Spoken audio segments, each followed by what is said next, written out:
ہمارے ابا روزہ تھے، ہم بھی روزہ رکھ رہے ہیں، لیکن گناہ ہم سے نہیں چھوٹ رہا ہے۔ پھر ہوتا کیا ہے کہ جب رمضان ختم، لوگ مارکیٹ سے شارٹ ہو جاتے ہیں، مسجد میں دکھائی نہیں دیتے آپ۔ کیوں؟ نماز ختم ہو گئی کیا؟ نماز تو 12 مہینے ہے۔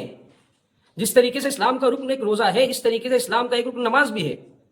آدمی رمضان میں پابندی سے آتا ہے، ارادہ کرتا آتا ہے، لیکن رمضان کے علاوہ نہیں آتا۔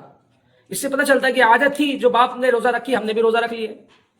اس لیے آپ لوگوں سے گزارش ہے کہ اپنے عادتوں، اور یہ بات اچھی طریقے سے سمجھ لے کہ جو عمل اور جو عبادت صرف عادت ہوگی اس پر اللہ کا اجر نہیں ہے، اور جو عبادت جو عمل صرف اللہ کے لیے ہوگا وہ اس پر اللہ کا اجر ہے۔ آج شادی ہو جاتی، لوگ رہ رہے ہیں، لیکن نیت یہ نہیں ہوتی کہ یہ جو عورت ہے اس سے میرا رشتہ اللہ نے حلال کیا ہے۔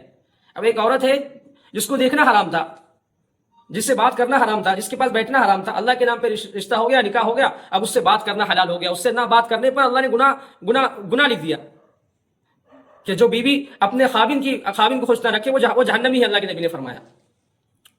اگر یہ احساس پیدا ہو جائے کہ جو کام اللہ نے ہمیں دیے ہیں وہ ہم اللہ کے غلام، اللہ یہ ٹریننگ دلوانا چاہتا ہے رمضان میں کہ تم میرے بندے، تم چیزوں کے غلام نہیں ہو، تم میرے غلام ہو، تو یہ بات اچھی طریقے سے سمجھ لے کہ ہم اللہ کے بندے ہیں، ہمارے اوپر اللہ کی مرضی چلے گی، اللہ کے علاوہ کسی کی مرضی نہیں چلے گی۔ میں نے وہ رشتے کی بات بتایا نا، اگر وہ رشتہ ہو گیا، اگر وہ جو عورت ہے جس سے برسہ برس محبت ہے نکاح میں بھی، اگر وہ اللہ کا حکم بدل جائے تو یہ میرے لیے پھر اجنبی ہو گئی۔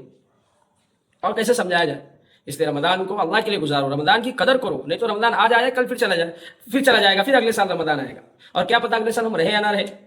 میں اپنے خاندان کی بات بتاتا ہوں کہ پچھلے رمضان کو کچھ ہمارے رشتے دار تھے، اب اس رمضان میں نہیں ہے، اب اگلے سال کیا پتہ میں ہی نہ رہوں۔ تو رمضان کو رمضان کے طریقے سے گزارو۔